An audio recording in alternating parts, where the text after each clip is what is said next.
शीरगढ़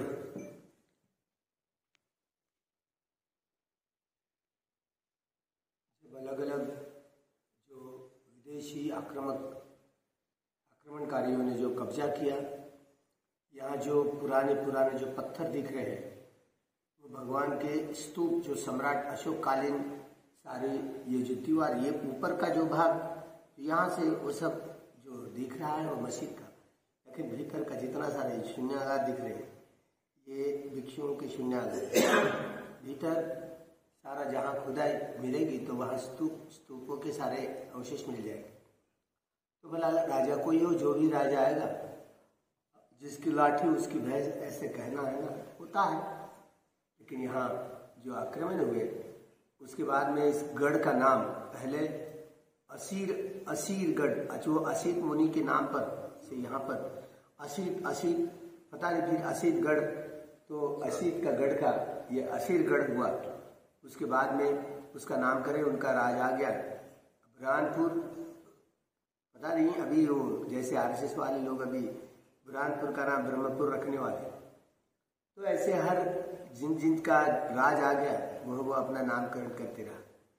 जैसे बाबरी मस्जिद जिसको कहते हैं हम लोग, तो वो बाबरी महाविहार था, जो राजा प्रसेनजीत की उपस्थिति में माता विशाखा जो महाउपासिका थी, उन्होंने अपने दादा के स्मृति में, उनके दादा का नाम मेंढक सृष्टि के जो उनके स्मृति में वह स्तूप बांधा था। जो भावरी एक बूढ़ा भिक्षु, बाद में जो बूढ़ा भिक्षु राजदरबार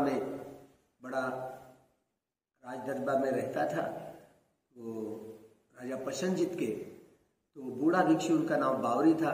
वो बूढ़ा हो गया, भिक्षु हो गया, अरहत्व प्राप्त हो गया, उसी के नाम से उस नाम बावरी बुद्ध विहार ऐसे पड़ा, बावरी। तो धीरे धीरे बावरी बुद्ध विहार का बावरी हो गया उनके। जो इसलिए अभी जो खुदाई हो रही है उसके जो अवशेष स्तूपों के मिलते, मंदिर के नहीं, स्तूपों के मिलते। ठीक इसी तरह हर किले की यही हालत हुई, चाहे वो जो जितने सारे आक्रमणकारी थे उन्होंने ये किया। इसलिए बावरी मस्जिद, जैसे बावरी महाविहार था, तो बावरी जो राज पुरोहित था उस समय, राज का मंत्री था प्रसेनजीत राजा का, बुढ़ापे में उन्होंने जैसे प्रवचित हुआ उपसंपदा की, और सारे इतने तेज रफ्तार से घुमा। जहाँ महाराष्ट्र जो पैठन, वहां पर भी उन्होंने बहुत सारे लोगों को देशना दी थी बहुत बड़े पैमाने पर। उसी के हाथों द्वारा भगवान के महास्तूपों का वहां पर निर्माण करते हुए उसी को इसलिए बावरी महाविहार, भिक्षु के नाम पर विहारों का नामकरण ऐसे दिया जाता था। तो इसलिए उसी का नाम, उसी की उपस्थिति में वहां पर भगवान की मूर्ति की भी प्रतिष्ठापना की थी। ऐसे बार बार पुरातत्व वैज्ञानिकों के द्वारा हमें ये संदर्भ मिल जाते हैं। इसलिए बावरी महाविहार का जैसे बाबरी मस्जिद हुई, इसी तरह ये जो अभी लगभग यहाँ से जो पाया ये पत्थर, ये इतना सा पत्थर, बस वो यहाँ से ऊपर मस्जिद दिखते, अंदर अगर खुदाई काम करे तो जो पत्थर छोटे छोटे मिल जाते हैं, तो वो सभी स्तूप के, महास्तूप के पत्थर दिखते, डिजाइन दिखती है। इसलिए अब क्या करें, किसी के प्रति द्वेष भावना ना फैले। कोई हो राजा, धार्मिक राजा हो तो ही कल्याणकारी हो। भिक्षु संघ की ये बड़ी जिम्मेदारी है कि जो धार्मिक राजा बनाए। बार बार ऐसे कोई माता सम्यक संकल्प करती कि मेरे गोद में, मेरे कोख में ऐसे पुत्र जन्म हो जो राजा बने, कुपोषित करके कोई ऐसी माता कोई जन्म देती है बच्चे को, अरे बड़ा बचपन से ही बड़ा भाग्यशाली होता है। उसी माँ के कोख में वह पैदा होता है जो भावी काल में वो राजा बनेगा। एक कोई व्यक्ति जैसे लाभान्वित हुआ हो, अगर ऐसे राजा आता है तो बड़ा धार्मिक कल्याणकारी होता है। और ये भिक्षु संघ द्वारा ही निर्माण किया जाता है।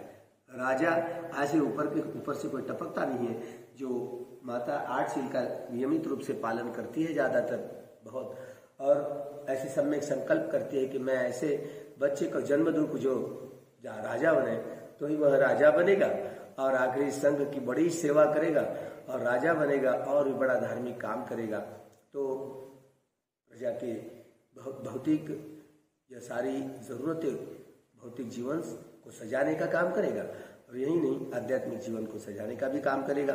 या ऐसे काम करेगा, वो दिन आने वाली है, प्रज्ञा युग है। बहुत जोरों से विपश्यना पकड़ रही है, पकड़ेगी, सारे संप्रदायों की जितनी सारी दीवारें तड़ातड़ टूटेगी और सारा समाज, सारा विश्व कैसे धम्म में रंग लाएगा, धम्म में रंग पाएगा। सारे लोग बुद्ध का ही नाम लेंगे और किसी का नहीं, सारे संप्रदायों की सारी दीवारें टूट जाएगी। यही होगा, प्रज्ञा युग चल रहा है। इस प्रज्ञा युग में देखने को मिलेगा, हम रहेंगे या नहीं रहेंगे, हम मृत्यु के उपरांत दूसरा जीवन धारण करेंगे, हो सकता है वो जीवन में रहेंगे, पहचान नहीं कर पाएंगे। हम यही तो सुने थे, लेकिन पूर्व जीवन में इस किले ने बहुत बार मुलाकातें भेंट दी है, यहाँ स्तूपों में भी भेंट दी है।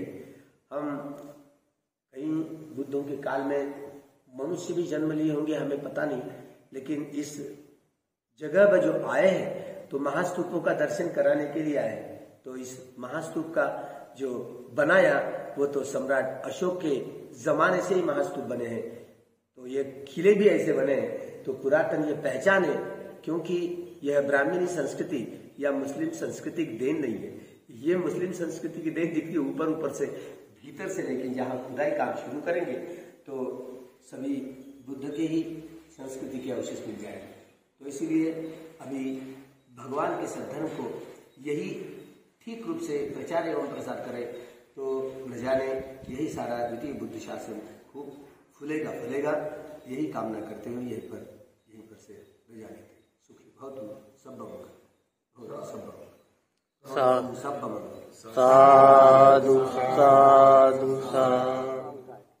तो ये स्तूपों के पत्थर है पुराने, यहाँ बड़ा भारी स्तूप था, उस स्तूपों को नष्ट करते यहाँ अगर खुदाई करें तो यहाँ सारे भीतर स्तूपों के अवशेष मिलेंगे। हम सब स्तूपों के अवशेष मिलेंगे अलग अलग, जैसे बाबरी महाविहार का हुआ बाबरी मस्जिद में परावर्तित की गई। तो इसी तरह ये जो दिख रहे हैं, जो शून्यागार, ये जो चित्रण कर ले, उनका वो जो पत्थर है, वो सब वो भीतर वाले पत्थर, वो सारे स्तूपों के पत्थर हैं। ये सारे लाइन जो दिख रहे यहाँ बड़े बड़े लोहे के यहाँ पर रहा करते थे, और ये सारे स्तूपों के पत्थर जो लाइन लगी हुई है, स्तूपों के पत्थर अलग अलग काम में लगवा दिए।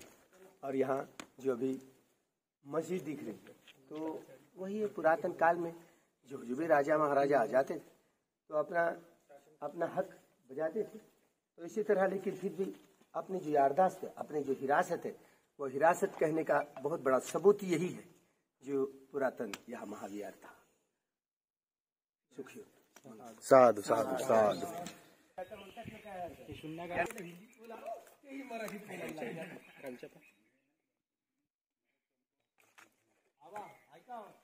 सुरू नाही पत्थर है तो पत्थर में क्या, तुम्हारा दिल ही पत्थर है तो पत्थर के समान दिल है तो क्या ढूंढ पाओगे। खोदायला स्तूपच निघेल, हे बघा बघा, फोटो घेऊन घे त्याला सरळ कर, हा बघ, हा घे फोटो घे, व्हिडिओ घेतला म्हणते हे स्तूपाचे दगड।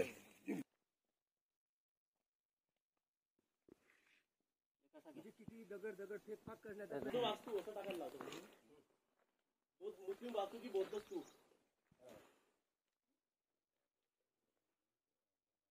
नाही ते युट्यूबवर सर्वच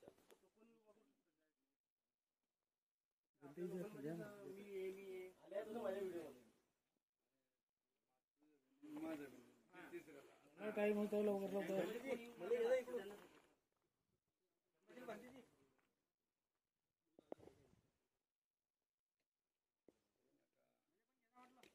होता है। दगड लागलेला, दगड आता गरम झाले म्हणून नाही बनते जी, मला टॉयलेट लागली आहे। हो बनते जी,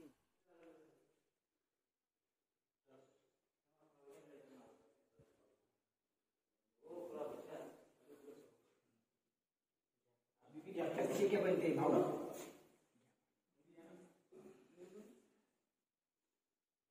प्रदीप भाव अभी पूरा 50 क्या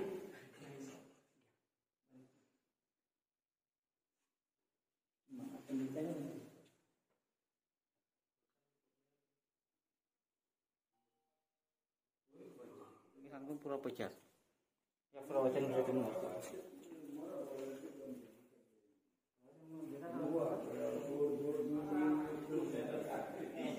हाँ?